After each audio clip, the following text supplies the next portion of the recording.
People told me I couldn't do a lot of things. I feel like I'm the chosen one. Look at this. We created this. This didn't exist before we were here. All we are is proud and passionate. I love Toronto. I love this team. And we're going to the NBA Finals. Let's go! Nothing matters but winning. You're going to the NBA Finals for the first time in your career.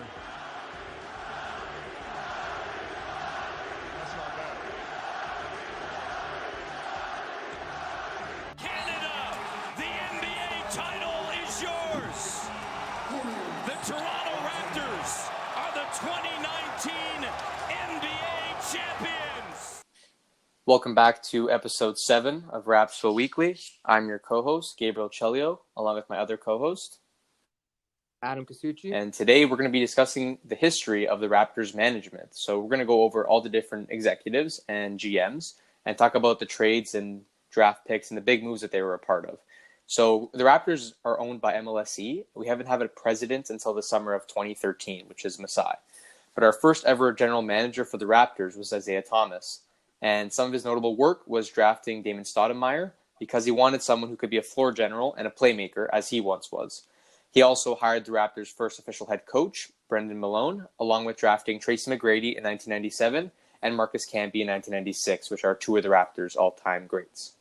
After Thomas in 1997, all the way up to 2004, the new GM was Glenn Grunwald.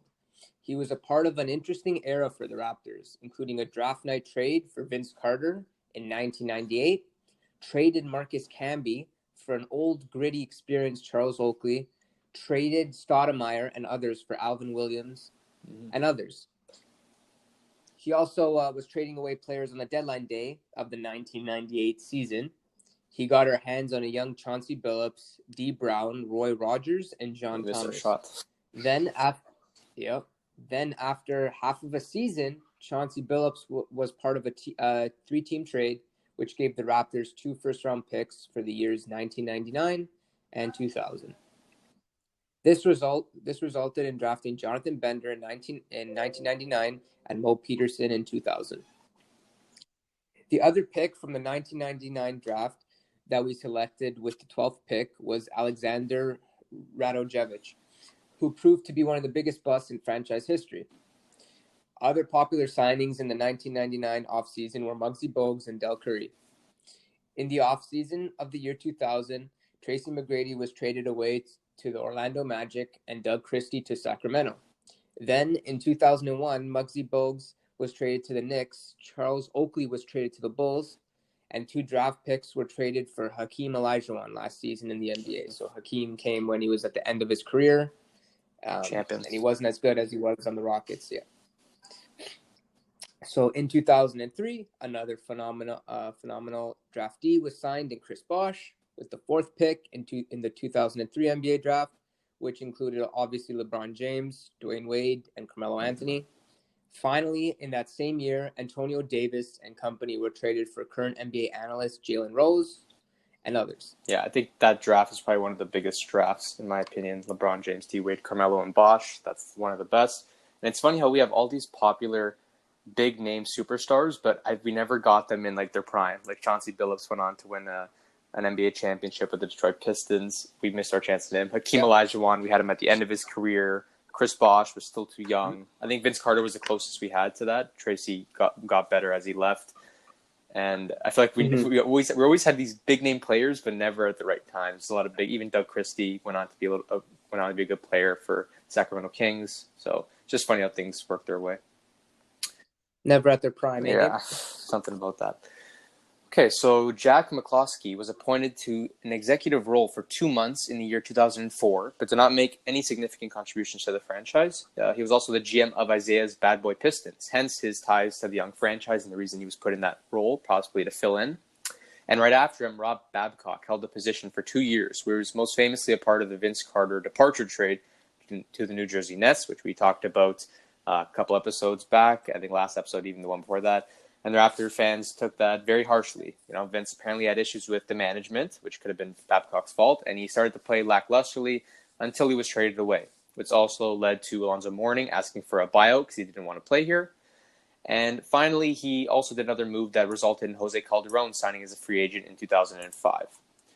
In 2006, the fifth GM was signed by the name of Wayne Embry for 1 month as an interim GM. Ever since his position was filled, he went back to having the position of senior basketball advisor to the Raptors. That's what he was for Rob Babcock, and he continued to do that to this day. He was there on the night we won the championship. There's a photo of that I'll probably add into the video. And the biggest deal he was a part of was trading Jalen Rose and a 2006 first-round pick to the Knicks for Antonio Davis in return. So Antonio Davis making his return after having a couple of good playoff years with us. Okay, so coming closer to the present day, we see the infamous Bryan Colangelo, who selected Andrea Bargnani with the first overall pick, which is believed to be one of the biggest busts in franchise history. PJ Tucker was also selected later in the same draft in 2006. And one day he would make his return, coming back to the Raptors. Bryan traded away Charlie Villanueva and cash to the Bucks for TJ Ford, and then signed Anthony Parker, the three-point shooter, in free agency. In the 2007 free agency, he signed Jamario Moon, high-flying Jamario Moon, and Jason Capono, another three-point shooter to spread the floor. In the 2008 draft, he selected Roy Hibbert with the 17th overall pick, who was later traded away with TJ Ford and others for Jermaine O'Neal and Nathan Jawai of the Indiana Pacers. Jermaine O'Neal was supposed to be really good, but he didn't turn out to be the best with the Raptors. In 2009, a trade occurred which included Jamario Moon and Jermaine O'Neal, getting rid of him, and a second-round pick, as well as a first-round pick, which turned out to be Jonas Valanciunas for Sean Marion and cash. Later that year, in the 2009 draft, DeMar DeRozan was also drafted with the 9th pick. Some of the trades in 2009 include a 4-team trade, which gave us Devian George, Antoine Wright, and Hedo Turkoglu from the Magic. A trade of Devian George for Marco Bellinelli, which was traded away next year, and a smaller trade which acquired Amir Johnson, one of the loyal franchise memorable players of the Raptors, as we all know. Ed Davis was drafted with the 13th pick in the 2010 NBA draft. Hard-nosed defensive player, good glass cleaner. In that offseason, Chris Bosh was traded to the Miami Heat for 2 2011 draft picks, one of which we gave them in 2009, the Sean Marion deal. These 2 picks resulted in Jonas Valanciunas and Norris Cole in the 2011 NBA draft. In this draft, we missed out on signing stars such as Kemba Walker, Klay Thompson, Kawhi Leonard, Nikola Vucevic, Tobias Harris, Jimmy Butler, and many other quality NBA players. The Morris brothers, Isaiah Thomas. Yeah, big draft. That year, that was a great draft. A lot of good players came out of it. Very underrated, too. Late picks. Mm-hmm. That year also led to the signing of one of the longer-lasting coaches the Raptors have had in Dwayne Casey.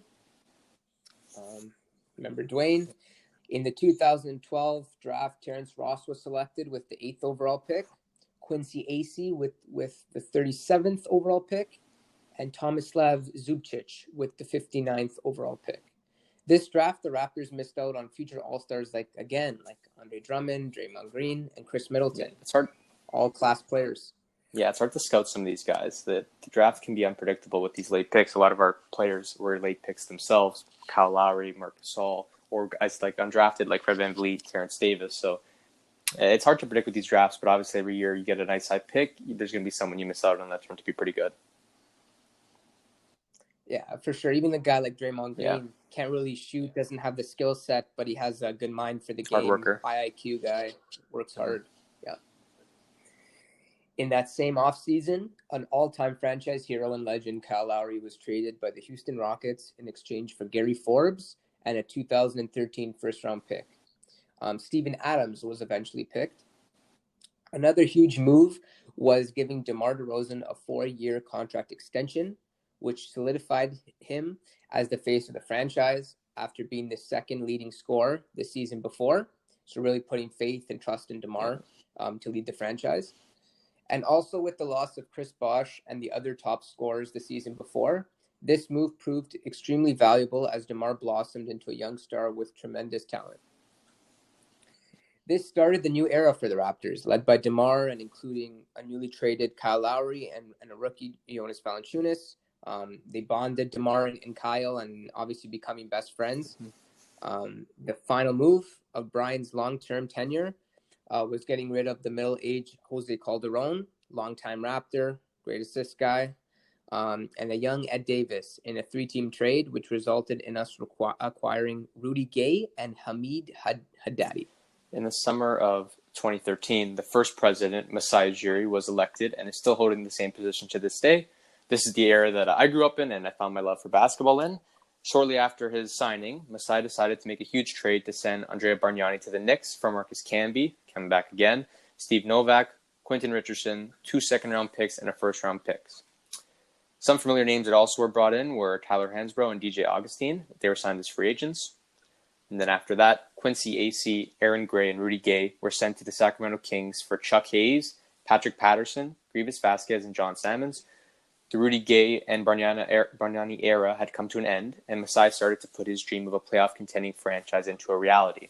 So these were, the most notable years of not making the playoffs with Bryan Colangelo, and then at the beginning of Masai's tenure, where he had those guys around, that team wasn't producing. They had stars that proved to be either busts or did not live up to their full potential. And Masai, he had a winning mentality, and he wanted his team to one day make the finals and possibly win a championship. So his plan was put into place when he started making these type of moves by getting rid of guys like Bargnani and Rudy Gay. So in the 2014 NBA draft, Masai selected Bruno Caboclo with the 20th pick after he was hyped up to be a great prospect. Then John Salmons, who was just received from the Kings, was then traded to the Hawks for Lou Williams and Lucas Nogueira. Those are 2 bench mob players that we've come to know and love as Raptors fans. Lou Williams had a great career thus far with the Clippers and eventually won the 6th Man of the Year with us. Later in 2015, Delon Wright was drafted with the 20th pick. We can see him along part of the bench mob buildup. And that same draft had Milwaukee select Norman Powell in the mid-second round. On draft night, the Raptors ended up trading Grievous Vasquez for Powell and a 2017 first-round pick. Great trade. The new era of Raptors players led to some multi-year contracts being made, such as Delon Wright, Lucas Nogueira, Norman Powell, Corey Joseph, Bismack Biyombo, Luis Scola, and DeMar Carroll. These are all names that we remember from our recent playoff years. And a new franchise was practically built as the Raptors consistently became playoff contenders with great season records above the 500 mark. In 2016, the bench mob would complete after selecting Jakob Poeltl and Pascal Siakam with the 9th and 27th picks of the NBA draft, respectively. Also, the underrated Fred VanVleet was signed to a multi-year deal, along with giving DeRozan the multi-year deal he deserved. Then in 2017, Masai decided that it was time to let go of Terrence Ross after giving him a couple of years to prove his worth, and he wasn't really living up to his full potential. He was definitely had some big highlight plays, won, I think, the dunk contest, but he wasn't. He didn't fit the playing style that Masai had envisioned, and he wasn't producing enough for this playoff contending team that one day hoped to win a championship. So he was traded with a first-round pick for Serge Ibaka of the Orlando Magic. He also later traded Jared Sullinger and 2 draft picks away for PJ Tucker, the supposed LeBron stopper of the Phoenix Suns. This was their plan in hopes of one day stopping LeBron, as they fell short to him in 2016 in the conference finals. Mm-hmm. In the draft of that year, the Raptors used the pick from the Pau Vasquez trade to select OG Anunoby in the 23rd position. A player that's definitely blossoming today, has had a great season, definitely an underrated player. His shooting percentages are quite phenomenal. I'm pretty sure this season, I think he's shooting about 40% from 3 and almost 50 from the field. He's blossoming into a young star, good 3-and-D player, and Norman Powell as well had another great season. After losing in the Eastern Conference semis to the Cleveland Cavaliers, this is in 2017, Masai decided that his current team was still missing some of those pieces, and he traded DeMar Carroll away to the Brooklyn Nets along with Corey Joseph to the Indiana Pacers. Both for no names in return, however. But he then signed CJ Miles in free agency as a sharpshooter who had many big shots in the following year. Masai finally gave away the bust Bruno Caboclo to the Kings for Malachi Richardson, and after that season, resulted in another Eastern Conference Finals loss to LeBron James and the Cavaliers. So Masai decided he needed to make some big changes to get the championship he long desired for. Okay. So then that offseason, Masai fired the long-lasting Raptors head coach, Dwayne Casey, and found it was time for a change and gave the vacant position to the assistant coach, Nick Nurse. Mm-hmm. This was definitely a move that split some of the fan base, but a lot of people disagreed. A lot of people agreed. But I was one of those who agreed. Gabe, what was your opinion on that? Did you really agree or disagree? Yeah, at the time, I knew we needed some type of change because we weren't really getting anywhere with Dwayne Casey and the Raps. We kept losing, falling short to LeBron James. So I knew that something needed to be done to switch it. And I didn't know much about Nick Nurse. I thought he might have been a little too inexperienced at the time, but I was excited to see what the new change would bring in the team. And obviously it proved to be a good one.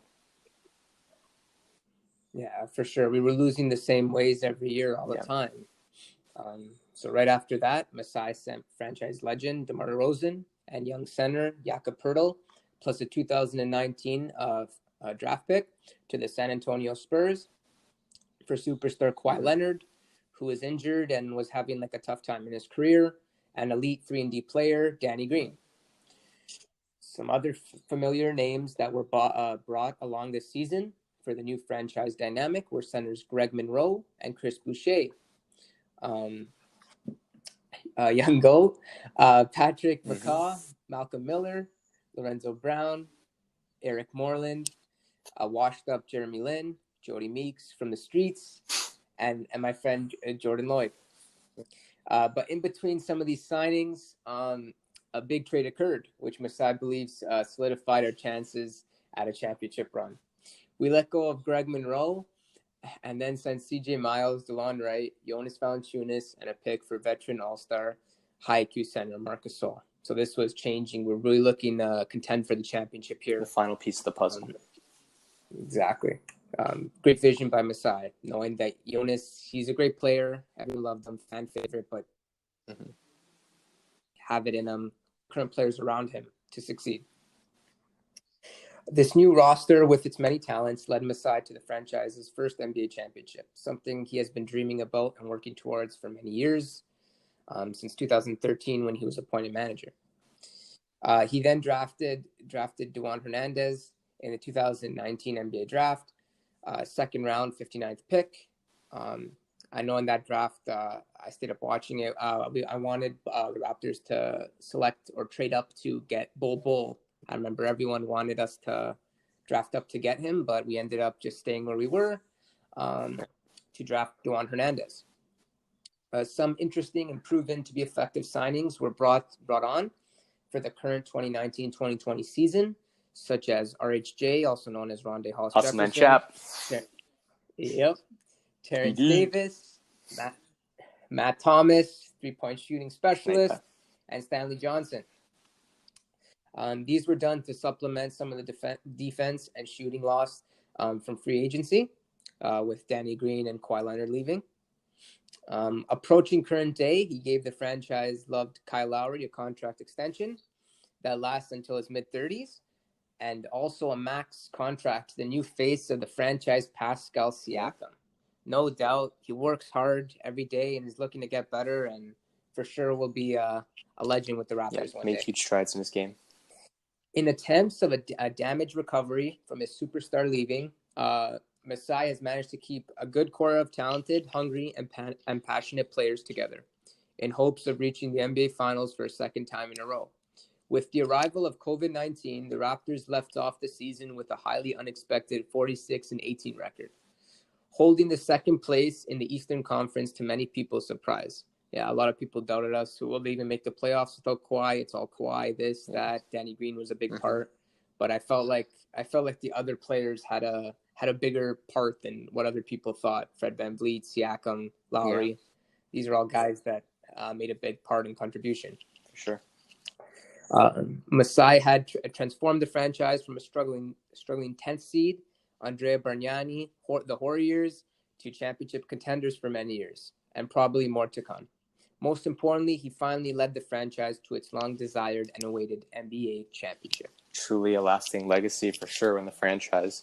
Masai has done a phenomenal job in turning this team around. He's had that vision from the beginning back in 2013, and he led us to becoming playoff contenders and NBA champions. So you got to give him his acknowledgement, and also the other GMs that paved the way and built up the franchise to what it's become, brought up many familiar faces and popular superstars. Chris Bosh, Vince Carter, Tracy McGrady, they helped grow Toronto on the map and make us a pretty big NBA team. And slowly but surely, we're getting some more recognition and acknowledgement from the U.S. on becoming that big team. You know, we got all of Canada supporting our team, and we're not a franchise that's not passionate or people think that you shouldn't go to Canada. It's too cold. Taxes are bad, whatever. No superstars want to stay here. But I think it's a great city, and our team and our franchise and our fans have shown like what a good environment this is to play in. Gabe, with that being said, what's your opinion? Do you think that Canada should have another team, NBA team, coming into the league, like maybe the Vancouver Grizzlies back, or a Montreal team, or something along those lines? It's honestly tough to say. Obviously, we're a big country and for hockey, and that's where a lot of our love lies. And I know we also some of the other sports like baseball and soccer. There's some fan acknowledgement, but obviously it's not as crazy. I think the Leafs and the Raptors hold the majority of the fan base here in Toronto. I think in other areas, I'm not sure how successful. I think Vancouver would probably be the best bet.